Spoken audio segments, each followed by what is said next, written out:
This is a You Are Not a Frog quick dip, a tiny taster of the kinds of things we talk about on our full podcast episodes. I've chosen today's topic to give you a helpful boost in the time it takes to have a cup of tea, so you can return to whatever else you're up to, feeling energised and inspired. For more tools, tips and insights to help you thrive at work, don't forget to subscribe to You Are Not a Frog wherever you get your podcasts. Today I want to talk about how to think differently about your to-do list. Now, I listen to a lot of different podcasts, and what I love doing is sharing the ideas that I hear with my friends. Now, often I'm listening to podcasts in the car and I text Siri and I say, text Rachel Morris this idea, and I'll say what the idea is, and then I try them out on people.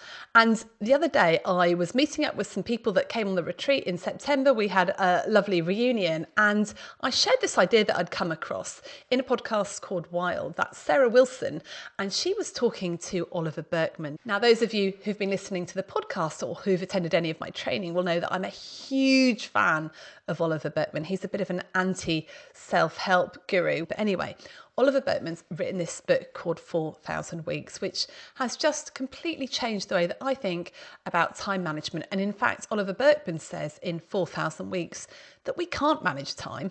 We only ever have 24 hours a day. So the thought that we can actually manage the amount of time we have just isn't true. What we can manage is the opportunities that we take and what we decide to give our attention to. Now, Oliver Burkeman was talking about books that he'd like to read and things that he'd like to do in the world, places that he'd like to visit. And they were talking about their bucket list, i.e. the things that you want to do before you die that you absolutely have to do. And he was saying that he had realised that actually his bucket list, the books that he wanted to read or the places that he wanted to go to needed to be more like a river than a bucket. There were so many opportunities that he was not going to be able to take up. And so if you view these things as things that you've got to get to the bottom of, that you've got to do all of them, then you can only be disappointed because we only have a finite amount of time. In fact, 4,000 weeks is more or less the amount of weeks you have on this planet, which is ridiculously short and really quite worrying. I am definitely well over 2,000 weeks already. And when he said, we need to start thinking of maybe the books we want to read rather than a bucket as more of a river, it was like an epiphany for me. I thought, oh my goodness, that's exactly how we need to manage our to-do list. Look on it not as a bucket, as a finite list of things that we have to get to the end of, but actually a river of opportunities and obligations and other people's stuff that actually we need to decide what things we pluck out of that river and do. Now, side note, on my wall over here, I have got a post-it note that says to me, opportunities are just obligations wearing a different mask. And I really tried to internalise that because I'm the sort of person that hates to miss out. I have the biggest FOMO of anybody that I know, and I find it really difficult to say no to stuff, not because I'm particularly worried about upsetting people, but because I genuinely want to do everything. And so I'll often agree to do something just because it sounds fun, it sounds interesting, not thinking down the line about how much obligation, how much pressure that's going to put on my time. So this phrase, opportunities are just obligations wearing a different mask, has been very helpful to me. So let's return to this idea that your to-do list should be a river, not a bucket. And why is this important? Well, firstly, many people, as I've talked about so many times on the podcast, just work harder and harder when they've got more and more to do. And we are saturated at the moment, but we still feel guilty when we can't get to everything on our to-do list. And actually, I know that if there are things that I feel I should or I ought to be doing and I'm not, I have that nagging guilt, which is not a nice feeling. And often that just stops me from being able to totally relax. It's the thing that keeps me awake at night. That nagging thought that I might have missed something or not done something that I really, really should do. And I'm sure many of you listening to this podcast will be able to identify with those feelings of, oh my goodness, I've got so much on that surely I'm going to make a massive mistake or something's going to go drastically wrong if I don't just power through and get everything done. And interestingly, one of the issues with emails is that even if you ignore a lot of your emails and you don't read them, that nagging thing in our psyche that there are unread emails or unanswered emails sitting in our inbox does something to us, particularly if you are very, very conscientious. So having unfinished tasks, having things that we think we ought to get to, is quite mentally taxing on us. Here's the problem with all of this. The faster you get through stuff on your to-do list, the more stuff fills in at the other end. So even though you might be treating your to-do list like a bucket, unfortunately, nobody else is, and it is acting like a river. And there's this ridiculous statistic that for every email that you send, you'll generate, I think it's 1.3 extra emails. So the more you do, the more you'll get. And there's that old saying, ask a busy person and you'll get something done. If you're capable, if you're getting through everything, you'll find that your to-do list just keeps building and building in this weird sort of exponential vicious cycle. And the problem of being in this mindset that I just have to power through my to-do list means that what happens is that we end up focusing on just the really urgent stuff, the things that are shouting the loudest at us, and we just keep on putting the important stuff that might not be urgent to the bottom of our list. Now, here's the thing. If you shift your mindset to seeing your to-do list not as a bucket, but as a river of opportunities, obligations and other people's stuff, then you'll lose the guilt of not being able to do everything. And what you'll find is you start to see all these things that are coming along at you, not as obligations, but as opportunities. And you know that if you do fish those opportunities out of the river, that they may well become obligations, and it starts to make you really think about what is it that you are going to pick up out of that river. Because that river will always be flowing. There will always be far too many things that you could do rather than things that you actually can do or that you want to do. My question now is, okay, so if we're going to treat our to-do list as a river rather than a bucket, how do we choose what we pick up out of that river? And how do we choose then what to leave just to flow past us? Well, I've had a few thoughts. And by the way, those of you that know me will know that every time I release a podcast like this is the stuff that I'm really working on myself at the moment. So this is really life for me. I'm finding myself feeling overwhelmed by everything in the river, and I'm working out how can I start to just do the things that are in my zone of genius that I want to do without feeling guilty about everything else. So there are many ways to decide what to pull out of the river. You could use the urgent important matrix.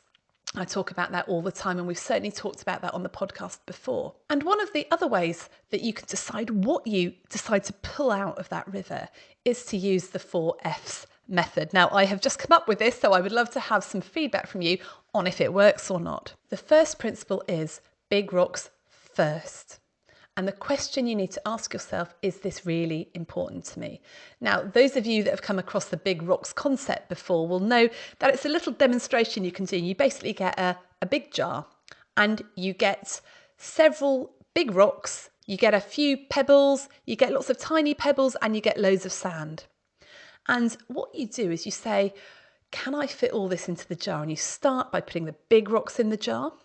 You then fit some of the smaller pebbles around it. You then fill it up with the gravel, and then you put the sand in. And the answer is yes, you can get everything into that jar. What you then do is you tip the whole thing out and you get your jar and you put the sand in first, then the gravel, then the smaller rocks, then the sort of larger pebbles, and then you try and put the big rocks in, and you'll find that you cannot fit those big rocks into your jar.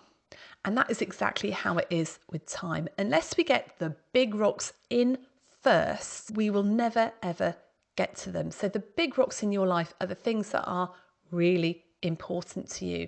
I was listening to another podcast with Marshall Goldsmith, who's a very famous coach, and he was saying actually there are really only 3 things that are important in life. Number 1, your health. Number 2, your purpose. What are you here to do? What motivates you? What gets you out of bed in the morning to do stuff? And number 3, relationships. Okay, health, purpose, relationships. If you're doing well on all those fronts, you are generally happy, contented and satisfied. And of course, we know that you need time to put into all of those things. So can I suggest that those 3 things are a good start for your big rocks? And you can really only have, I think, between 3 and 5 big rocks. They might be your family. They might be your faith. They might be a particular aspect of your work or another relationship. I don't know. It's up to you, but you need to decide what your big rocks are. So first principle, big rocks first. The second principle, which I found quite helpful, is F it or finish it. Now, those of you that have been listening to the podcast know that I'm a massive fan of John C. Parkin, who wrote the F it books. And this is all about relaxing our hold on what the outcome of things are, because actually we have no control over that anyway. And the question you need to ask here is, does this really matter? Now, it is surprising how many things I'm really anxious about and I hold on to. And then when I stop and go, does it really matter? I can go, no, you know what? F it, let's just let it go. You know, the times when I will obsess about, did I say the wrong thing there? Did I offend somebody? What if I didn't do enough of that? Or what if I did too much of the other thing? Does it really matter? If it doesn't matter, you can just say F it and let it go. Now, there are some things that are really important that you can't say F it to, like going to visit that emergency patient or dealing with that urgent financial crisis, or things that you are paid to do. If you don't deliver what you've contractually agreed to do, then you're going to get into trouble. So there are things that you just need to do, and you need to get them finished and you need to get them done. So either it doesn't matter, in which case you say F it, or it does matter, in which case you finish it. So F it or finish it. The question to ask there is, does it really matter? And actually one of the mantras that John C. Parkin talks about a lot is the mantra, F it, it doesn't matter so much. And if you want to hear more from John, then check out his podcast. We'll put the links in the show notes. Another way to decide what you're going to take out of the river is to think, how's this going to make me feel in the long run? If I take this on, am I going to feel very, very stressed and anxious because I need to do it? Or will it actually make me feel much calmer, much happier? And I think that's a great way to make decisions about things, because if we are stressed and anxious, then actually we are not going to be a very nice person. But if we are feeling calm and happy, I know I'm much more empathetic and much more compassionate. So thinking in the long run about how I'm going to feel if I take that thing out of the river and get it on my to-do list is much more helpful than just, do I want to achieve that? And we know that people who are relaxed and calm with space in their lives perform a lot better, are happier, and let's face it, just a lot nicer to be around. And the final principle that you can use to work out if you take that thing out of your to-do river or not is asking, will this fit in my diary? Can I find space for it? Because one of the big mistakes people make is keeping just a very linear to-do list without finding the time to do stuff. Now, I don't know about you, but in my diary, I have all my commitments for evenings after work. So when I go to choir, that's a 2-hour slot. If I go to the gym to a class, that's a 45-minute slot. Or if I'm out with my friends, that's booked in for all evening. But if you're not doing, say, a surgery, a clinic or a shift, often we just have work booked in and we don't actually time block those activities that we do at work. We just sort of have this list and think we're going to just get through it somehow, and that if we put more things on our to-do list, everything's just going to contract to fit everything in. But we know things don't work like this. We know often tasks take, I would say, at least double the time that I think they're going to take. So one very effective technique is when you've got something to do, you time block it. You put it in your diary in the amount of time you think it's going to take you. And then the next task in your diary, and then the next task, and soon your diary will be full up. And when more opportunities or obligations come along, the question isn't, do I want to do this or not? It's, can I fit this into my diary? And if I really want to do it, what else can I move so that I can put this block of time in to do this task? Because there's absolutely no point in agreeing to do something if you don't have enough time to do it. And I've seen this time and time again, especially in healthcare, that professionals just take on one role after another, and they're doing it in their lunch breaks. They haven't actually got enough time free in their day to do it. So stop taking on roles for set amounts of time that you haven't actually got, you're going to get really, really stressed. So asking yourself these 4 questions is really important. Firstly, is it one of my big rocks? And can I put my big rocks in first? Secondly, does this thing really matter to me? Can I say F it, or will I finish it? Thirdly, how will this make me feel? And fourthly, will this fit into my diary, or can I find space in my diary for this? So start to see your to-do list as a river rather than a bucket. A river that is constantly flowing with opportunities, obligations, and other people's stuff. Now, sometimes the river's going to be flowing really, really fast, and you aren't going to be able to do very many things that are in that river. But sometimes it will be much slower, and you'll be able to do many, many more things. But realise that you have that choice about what you take on, and that there will always be more to do than you can actually fit into your time available.